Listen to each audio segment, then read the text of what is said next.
Hello YouTube, bienvenue ou re-bienvenue sur ma chaîne, c'est Nesty de la chaîne Nesty Books and Coffee et aujourd'hui on se retrouve pour ma pile à lire du Cold Winter Challenge. Après vous avoir posté mon bilan du Pumpkin Autumn Challenge, j'ai décidé de me lancer dans un deuxième challenge parce que je trouve que le premier était plutôt réussi et du coup ça tombe bien, le Cold Winter Challenge commence en décembre et il durera jusqu'en février, donc ça laisse le temps de faire pas mal de petites lectures, même si j'ai été un peu plus raisonnable que pour le Pumpkin Autumn Challenge. On arrive dans cette période où il fait assez froid et sombre et j'avais envie de lecture un peu hivernale mais aussi un peu cocooning parce que c'est vrai que c'est assez déprimant sinon. Donc j'ai essayé de mélanger un petit peu ce côté cocooning et ce côté très froid et j'espère que cette vidéo va vous plaire. Si jamais je baisse souvent les yeux, c'est parce que j'ai mes notes. J'ai pas encore fait la page du Cold Winter Challenge dans mon cahier de lecture. Ça ne saurait tarder, mais j'attendais la fin du mois de novembre pour être sûre de pouvoir mettre toutes mes lectures du mois de novembre dans les pages avant de faire la liste du Cold Winter Challenge. Le Cold Winter Challenge, si jamais vous ne connaissez pas, c'est organisé par l'Enluminé. Je vous mettrai la vidéo en barre d'infos si possible. Et elle explique tout très très bien, bien mieux que moi je pourrais le faire, donc je vous laisse aller voir sa vidéo si jamais ça vous intéresse.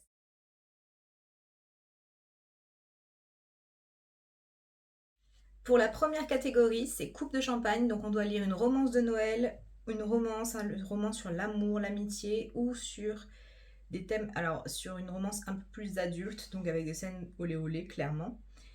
Pour cette catégorie, j'ai choisi 2 romans. En général, il y a 2 romans par sous-catégorie et j'en choisirai qu'un des deux, je pense. J'en lirai qu'un des deux, sauf si l'autre me fait envie et que j'ai le temps de les lire. Mais sinon, pour valider le challenge, je me dis au moins un livre par sous-catégorie, c'est bien assez. Le premier roman que j'ai choisi, c'est The Love Hypothesis de Ali Hazelwood, publié chez Berkeley. Il est également sorti en VF chez Hauteville, donc vous pouvez le retrouver assez facilement.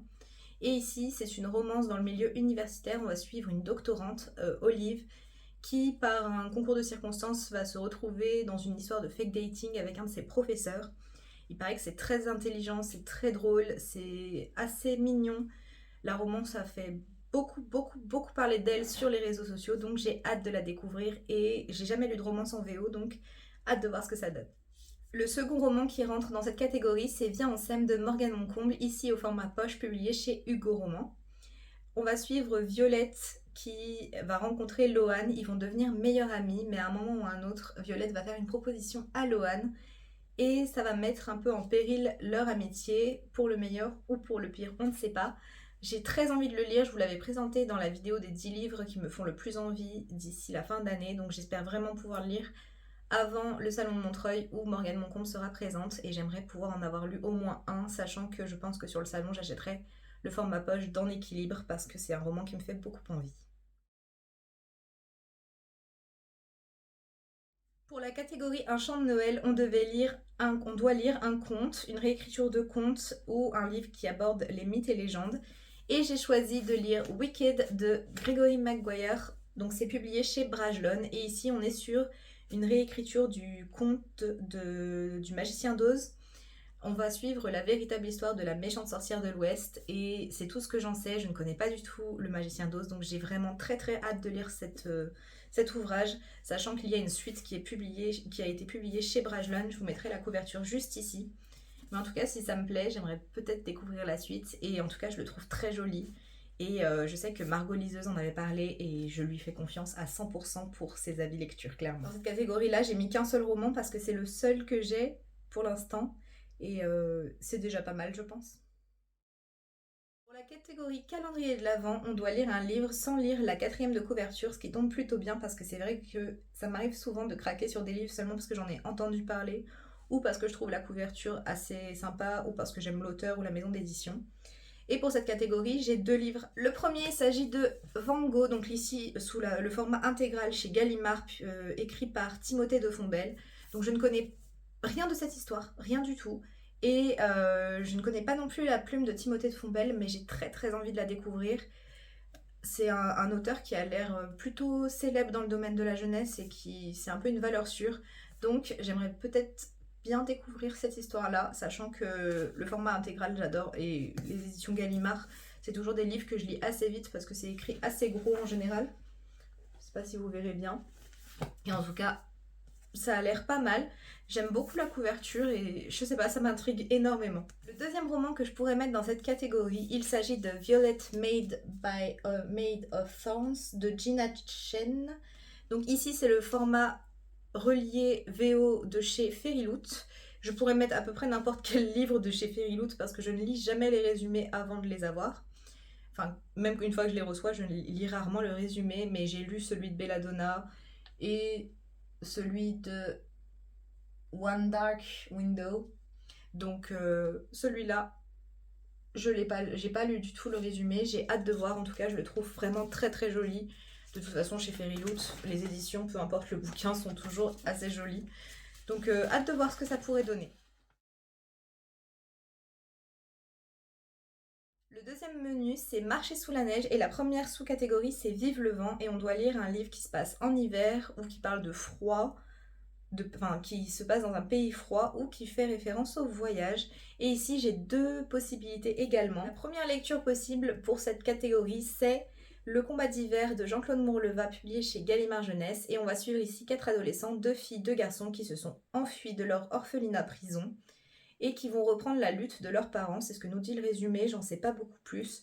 Je sais qu'il y a un soupçon de magie, et puis c'est la plume de Jean-Claude Mourleva, donc je lui fais 100% confiance honnêtement. Le second roman que je pourrais mettre dans cette catégorie, il s'agit de La montagne qui m'a sauvée de Lauren Walk, publié chez l'École des loisirs dans la collection Medium. Et on va suivre ici Ellie, qui a dû partir de sa maison suite à la Grande Dépression et qui va se retrouver dans une petite maisonnette dans une montagne qui s'appelle la montagne aux échos. Et c'est tout ce que j'en sais, je pense qu'il y a un côté fantastique et la couverture fait très très hivernale.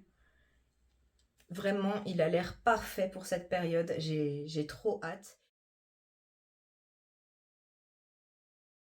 Pour la catégorie pommes de pin, j'ai choisi de prendre le mot-clé animaux. Il y avait également écologie et nature writing, mais je me suis concentrée sur animaux. Et j'ai peut-être un petit peu joué avec les mots parce que j'ai choisi Un si petit oiseau de Marie Pavlenko. Je ne sais rien de ce roman, mais il y a le mot oiseau dans le titre. Donc je me suis dit pourquoi pas pour animaux, ça passe. Et en deuxième option, j'ai choisi La ferme des animaux, donc le classique de George Orwell, publié ici chez Folio. Et on va suivre donc un régime animalier qui est en fait une satire des régimes totalitaires. C'est très court, j'en ai beaucoup entendu parler en étant en fac de lettres et en ayant fait un bac L. Et puis, enfin, c'est un livre très célèbre, c'est un classique que je n'ai pas encore lu, donc il est vraiment temps que je m'y mette. Ça correspond parfaitement pour moi au thème d'animaux, donc je lirai sans doute celui-là avant l'autre, mais j'ai très très hâte. Troisième menu, il s'agit d'Hiver sombre et la première sous-catégorie, c'est Nakatomi Tower.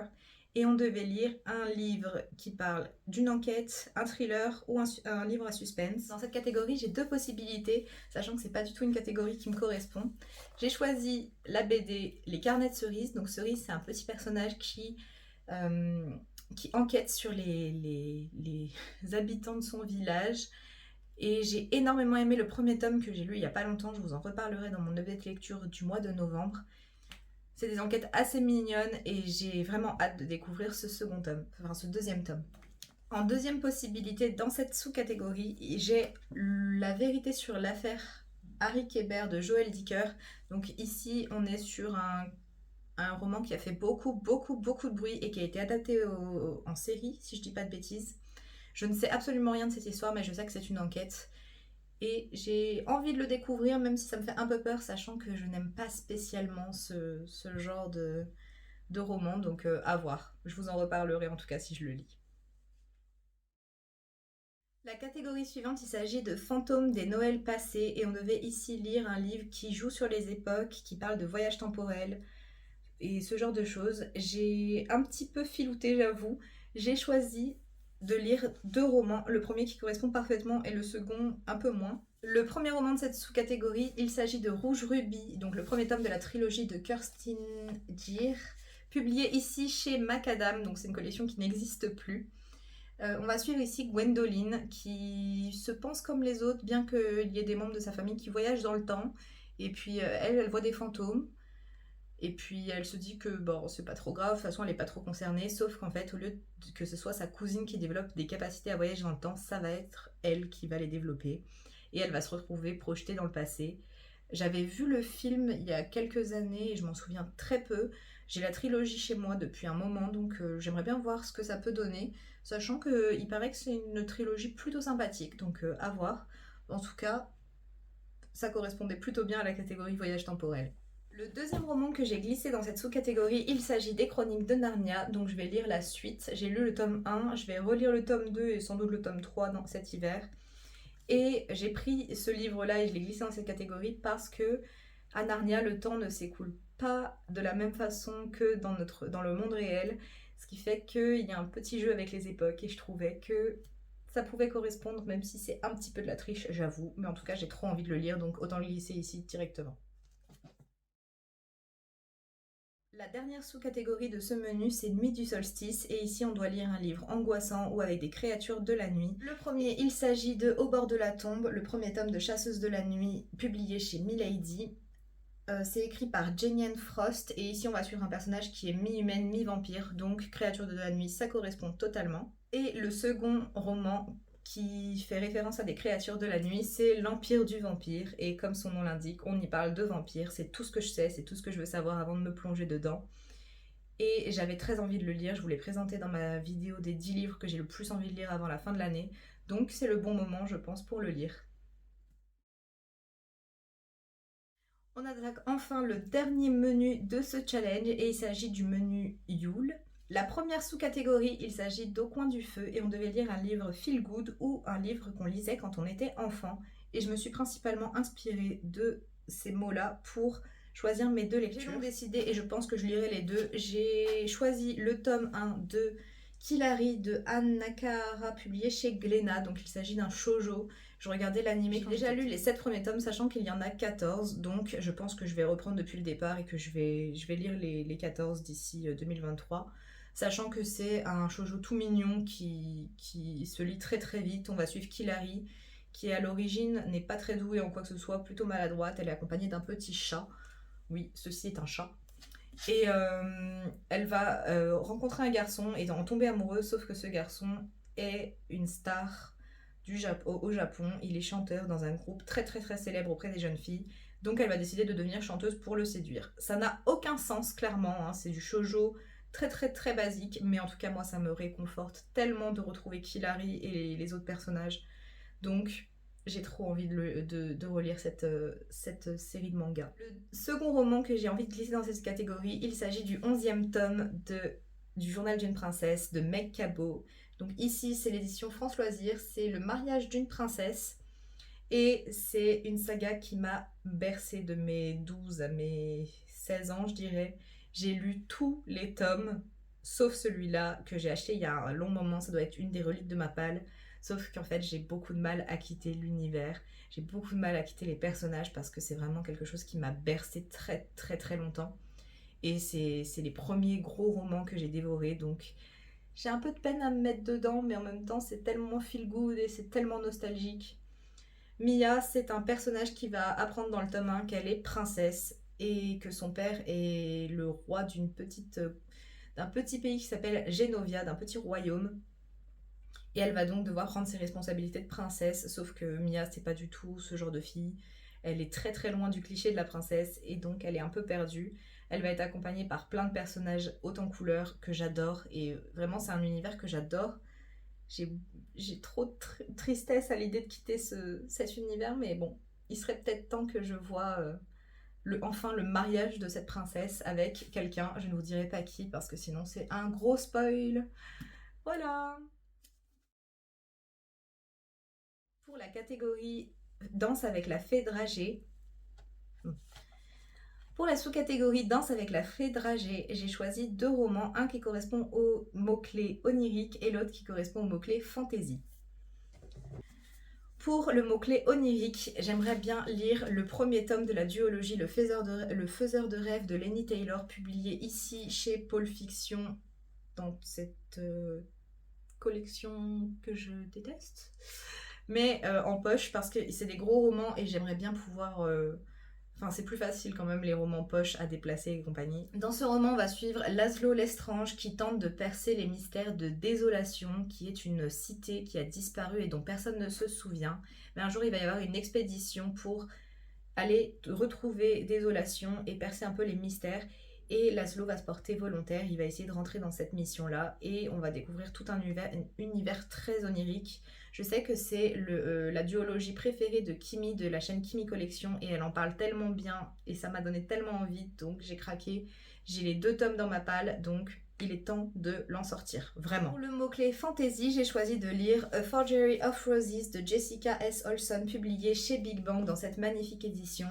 Ici, on va suivre Mira, qui est une prodige, et son pouvoir, c'est quand elle peint, elle peut modifier l'apparence physique des gens selon comment elle les peint. Sauf que être prodige dans son monde, c'est pas du tout une bonne chose. Et quelqu'un va découvrir son secret et va lui proposer un marché. Si elle permet à cette femme de retrouver son fils décédé, alors cette femme ne dénoncera pas les capacités de prodige de Mira. Elle va pas vraiment avoir le choix et on va suivre cette aventure où elle va se retrouver dans la maison de cette femme et rencontrer la famille et les servants et tout l'entourage. Ça a l'air très mystérieux, je sais que j'ai pas vu que des bons avis dessus, mais en tout cas moi il m'intrigue énormément et je le trouve vraiment courage. Il reste plus que 2 sous-catégories donc je vais faire assez vite sachant que j'ai présenté ces romans dans la plupart de mes précédentes vidéos donc ça devrait aller. Pour la catégorie iceberg, on devait lire un livre qui parle de secrets de famille ou de mystères et j'ai donc choisi de placer 2 livres. Le premier, il s'agit du tome 2 de L'apprenti épouvanteur de Joseph Delaney, publié chez Bayard. Donc on va continuer de suivre les aventures de Thomas, qui est le 7e fils d'un 7e fils et qui va donc devoir être un épouvanteur. Et j'avais adoré le premier tome pour la relation entre l'apprenti et l'épouvanteur qui lui sert de mentor. Donc j'ai vraiment hâte de découvrir la suite de cette saga. Second roman qui pour moi correspondait, il s'agit du château de Hurle de Diana Wynne Jones, publié chez Innis. Et ici on suit l'histoire de Sophie qui va se retrouver maudite par une sorcière et donc elle va vieillir, enfin elle va prendre l'apparence d'une vieille dame alors qu'elle est très jeune. Et elle va découvrir les mystères du château de Hurle qui tourne autour de son village et qui effraie tout le monde. C'est plein de secrets, c'est plein de mystères et c'est vraiment une saga que j'ai hâte de découvrir sachant que le film est mon Ghibli et mon film d'animation préféré. Donc juste trop hâte de le découvrir.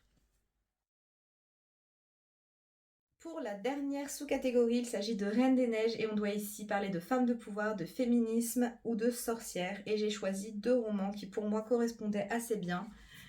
Le premier, il s'agit de Blood and Honey de Shelby Mayurin, publié chez De Saxus, que je vous ai montré déjà dans d'autres vidéos, où on va suivre une sorcière. Je ne reviens pas dessus, sachant que j'en ai déjà pas mal parlé. Second et dernier roman de cette vidéo, il s'agit de La prophétie des sœurs serpents de Isis Labo Caberia, publié chez Slalom. Et ici, on va parler de sororité et on va découvrir le destin de 4 jeunes filles.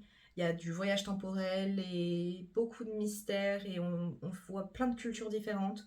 J'ai vraiment très hâte et je pense que ça correspondait plutôt pas mal au mot-clé féminisme.